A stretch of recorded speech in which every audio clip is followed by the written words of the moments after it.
So I preached Sunday out of Psalm 23 again in verse 6. And it says this in part, "For your goodness and love pursue me all the days of my life." So I wanted to share a few moments about how God has been pursuing me with his unfailing love. One of the ways he's doing it is through this book by Brennan Manning called Abba's Child. It's just been amazingly powerful for me to hear from God in this book. And one thing that stuck out, he writes this: "One of the most shocking contradictions in the American church is the intense dislike many disciples of Jesus have for themselves. They are more displeased with their own shortcomings than they would ever dream of being with someone else's. They are sick of their own mediocrity and disgusted by their own inconsistency." Those are strong words, and they jolted me the first time I read them because I went, that's me sometimes. If you come to me with your struggles as your pastor, I'm gonna offer lots of compassion and grace and mercy, but I don't always give myself the same measure of grace in my imperfections. So one of the ways God's been pursuing me with his unfailing love is just this recurring invitation to become more okay in encountering God in the ways that I've not yet arrived on my spiritual journey. It's not to say that God's saying, hey, you don't need to change, you don't need to grow. It's meeting God right in those places when I'm impatient with my kids, or when I make a mistake as a leader, or when I'm not sure what to do next, or I have some kind of selfish or prideful thought go through my head, that God comes to me, he's pursuing me in those moments, and receiving his grace in those moments is what's leading me to change and keep growing on my journey.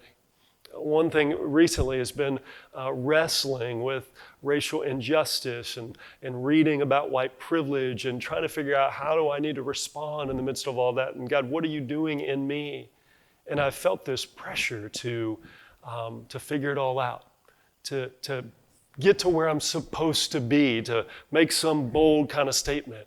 And that's probably going to be part of the journey, but what God keeps saying to me is, hey, it's okay to be right where you are right now, to experience me coming to you with my unfailing love in your brokenness and in your ignorance and in your confusion, your uncertainty.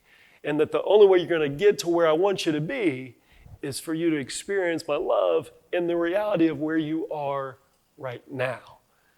And so I don't know if that resonates with anybody else out there, that maybe you are sometimes harder on yourself than you're harder on anybody else.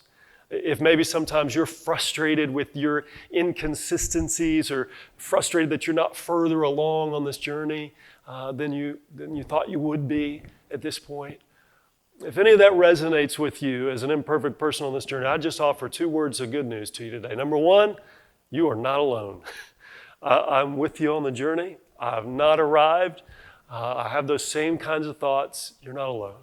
And number 2, I just want to remind you that God is pursuing you with his unfailing love.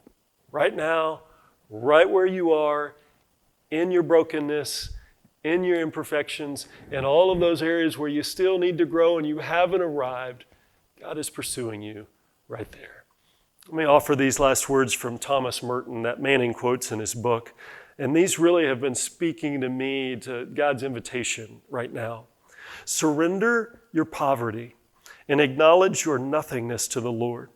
Whether you understand it or not, God loves you, is present in you, lives in you, dwells in you, calls you, saves you, and offers you an understanding and compassion which are like nothing you have ever found in a book or heard in a sermon. I invite you to join me in allowing that good news to sink down deep into our souls today.